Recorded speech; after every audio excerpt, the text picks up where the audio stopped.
What is up, my sunlit samurais, my andronauts, you alpha image males? Let's talk about testosterone across race. But who do you think, what race do have the highest levels of testosterone? Real men, comment below. Don't wait till the end to find out. I would be interested to see like who you guess has the highest levels of testosterone. I think you will be surprised after you've seen this article. But put your assumptions in the description before we dive in. Sorry, in the comments below. So let's dive in. All right, guys, so this is the article. Check it out. Link will be in the description so you can have reference to it. All right, so let's dive into this. Let's first start with testosterone across race in the US, and then we'll go over to testosterone across the countries. Because like if you look at only in the US, food is more or less the same. The lifestyle can be more or less the same. Obviously, there's always variables like where you've grown up, the income, what kind of food are you eating in Chinatown, Mexican food, like all of it. I know there's a lot of variables going on, but regardless of all of that, there's less variables when you look at people in one country versus in different countries. So if you look at Americans versus people in China, the culture is much different, the food's much different, the environment's much different and whatnot. So that's just why we're first going to look at the US and then across all of the other countries.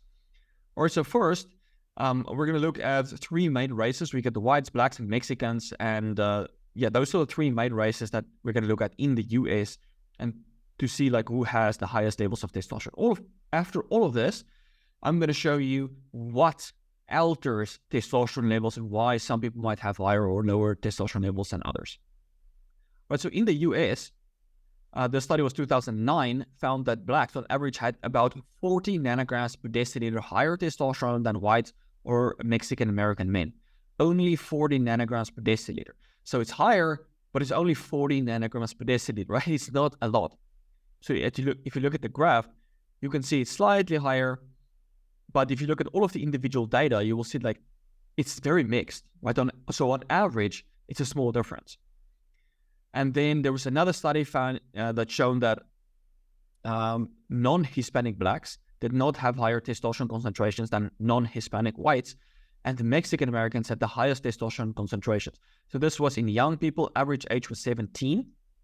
So whites had 472 nanograms per deciliter, blacks had 586 nanograms per deciliter, so it was like more than 100 nanograms per deciliter higher, and then Mexicans had 602 nanograms per deciliter. So yeah, Mexicans had the highest, blacks still had higher than whites. 2002 study found that in males over the age of 24, blacks only had a 3% higher total testosterone than whites. And then we have a 2006 study from Boston, and they looked at 2,301 men, quite a balanced group, and blacks had 454 nanograms per deciliter, Hispanic had 440 nanograms per deciliter, whites had 434 nanograms per deciliter. So basically all of them had the same amount of testosterone. And so if you look at like the studies, right, you will see at most it's like a 40 nanograms per deciliter difference. It's such a small difference that I would say it doesn't really matter. Like even if you go in, right, and you draw blood for testosterone measurement, and you take that same vial and you split it into two tests, each test with the same blood at the same time will give you slightly different results. That can vary by up to 50 nanograms per deciliter. So there's, again, a lot of variables. It doesn't necessarily mean one race has higher levels of testosterone. Basically, everyone is the same in the US, regardless of race. Okay, let's switch over to testosterone across country, and this also includes race, of course. So first one was in Spain. They found that young men had an average testosterone of 19 nanomole per liter, which was 550 nanograms per deciliter.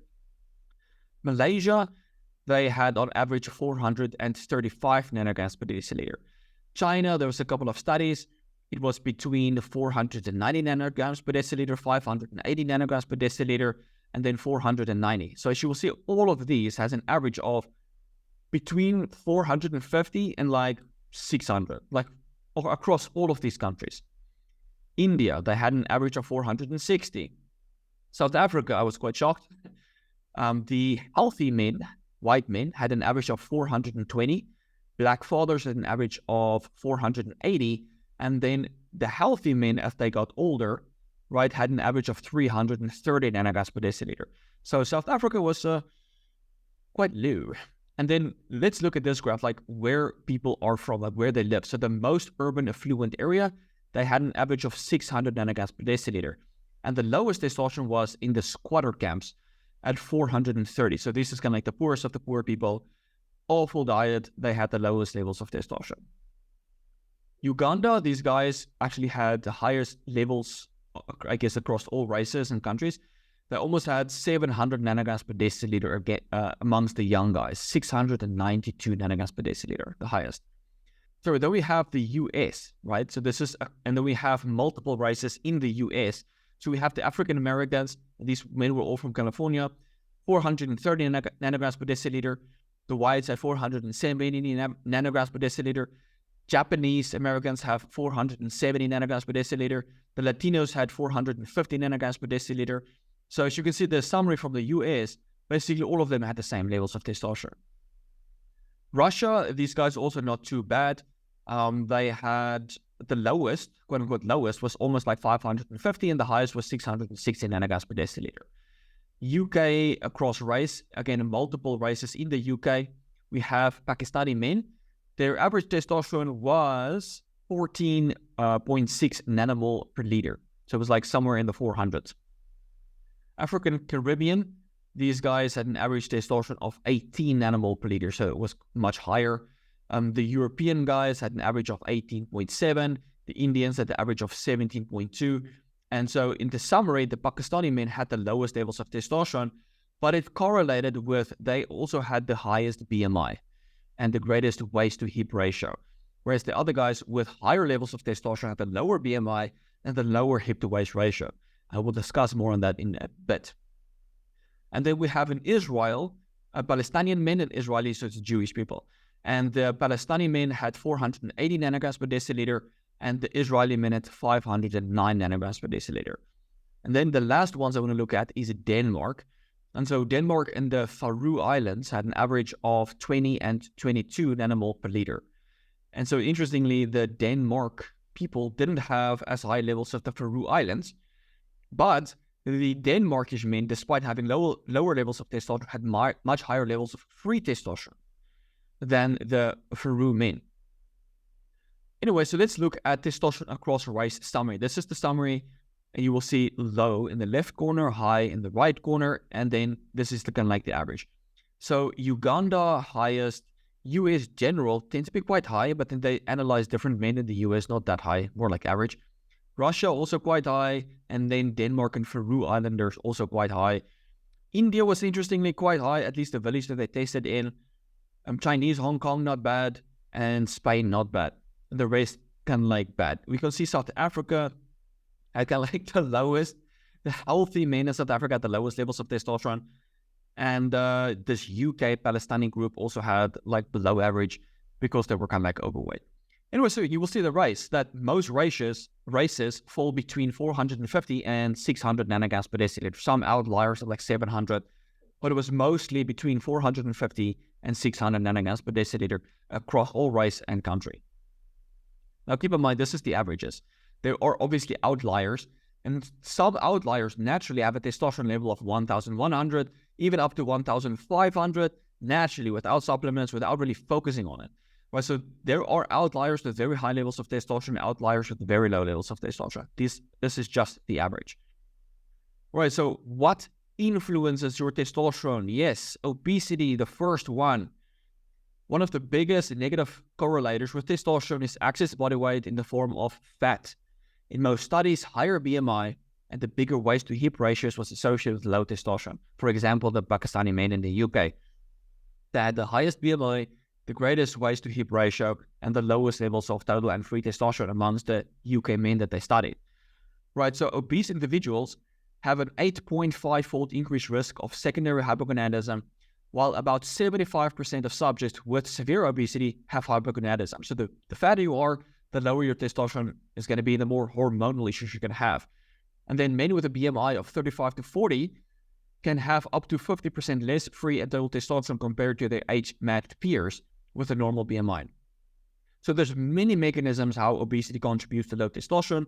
A couple include obese people have more inflammation, insulin resistance, leptin resistance. They also experience a drop in sex hormone globulin. elevated testicular temperature, sleep apnea, elevated aromatase, gut dysbiosis, accumulation of fat-soluble endocrine-disrupting chemicals that store in the fat. And they also have an abnormal expression of the enzyme 11-beta-hydroxysteroid dehydrogenase, type 1, that activates cortisol. So they are in inflammation, high aromatase, high cortisol, and just like it's a really bad state to be in for your hormones. So one of the best things that you can do is to lose weight, and that will help to increase your testosterone. So even like under eating significantly 800 calories per day for a long period of time can actually help to increase your testosterone because it improves many of these markers. All right, next up, we have diabetes. So men with diabetes have lower levels of testosterone than men without. You can see normal people, this is cortisol normal. Diabetes, higher cortisol. Testosterone, diabetes, lower levels of testosterone on average. Then we have environment. Is the environment dangerous or safe? So there's some evidence to suggest that if you live in a dangerous environment, you tend to have higher levels of testosterone to compensate.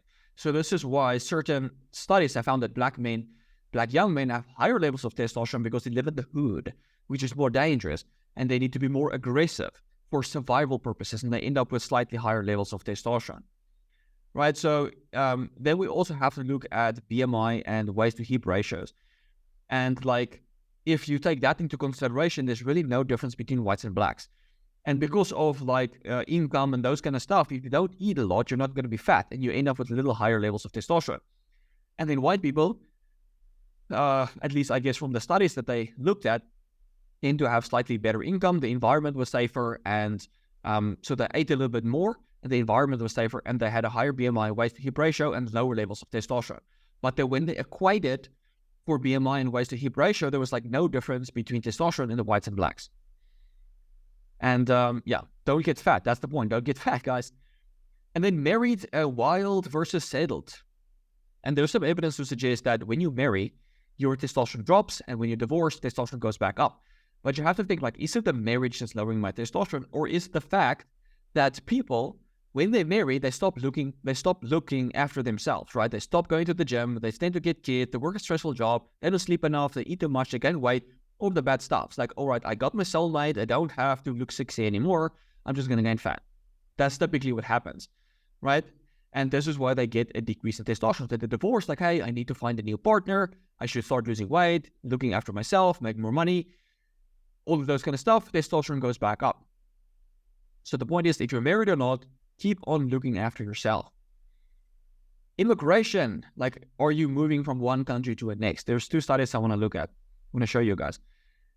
First, I compare Chinese men living in Beijing versus Pennsylvania. And the Chinese men living in Pennsylvania had higher levels of testosterone than those in Beijing. However, their free testosterone was the same. This could indicate that there are dietary or environmental factors that alter the production of testosterone in the Chinese men living in Beijing, right? So lower testosterone despite the same free testosterone. So that was quite interesting. And then there was a study in men migrating from India to UK, so the same village, right? So they looked at the testosterone from the guys in the Indian village and then the testosterone of the guys in the UK from the same village after they migrated. And they found that the UK Indian men had lower levels of testosterone than the men that stayed in the village in India. So this was, again, correlated with BMI, like what are you eating? The diet was probably horrible. It was not native. More environmental toxins leading to lower levels of testosterone. So always have to keep in mind, like, are you gaining weight? What are you eating? Are you becoming obese, insulin resistant from the food that you're eating after migration? And so the UK-based Indians had a greater waist-to-hip ratio and a BMI compared to the ones that lived in India. And that explained the lower levels of testosterone. Then lifestyle, poor sleep, little physical activity, and lack of sunlight can lead to low testosterone. So make sure you do that, right? That's one of the reasons of low testosterone. Money. Usually people in more affluent areas make more money, thus they have typically less stress, eat better food, they're in a safer environment, and that can actually also increase their testosterone, like less stress in the long run. Right? So invest in yourself, learn how to make more money, and you can get higher T for it. But also on the flip side, when people get rich, they start eating out more, living too comfortable a life, gaining weight, getting low testosterone. So make sure you're not one of those guys. So in summary, Everyone tends to have the same level of testosterone regardless of where they are from. There's obviously some differences across some of the races, but they're more or less the same. And what tends to be the biggest determining factor of testosterone is just BMI and waist to hip ratio. Are you eating too much, gaining weight, getting lower levels of testosterone? The other one is endocrine disrupting chemicals from the environment. Are you living in a clean environment or in a toxic environment? That could also influence your testosterone levels, total or free testosterone, and alter the way you feel, your hypogonadal symptoms and so on. All right, guys, I hope this video was insightful and opened your eyes to things maybe you did not know. And if you found this insightful, please share with others, like, subscribe, all of this kind of good stuff. So share with others so that they can also benefit from this information. All right, guys, thanks for watching, and I will check you in the next one. Cheers, guys.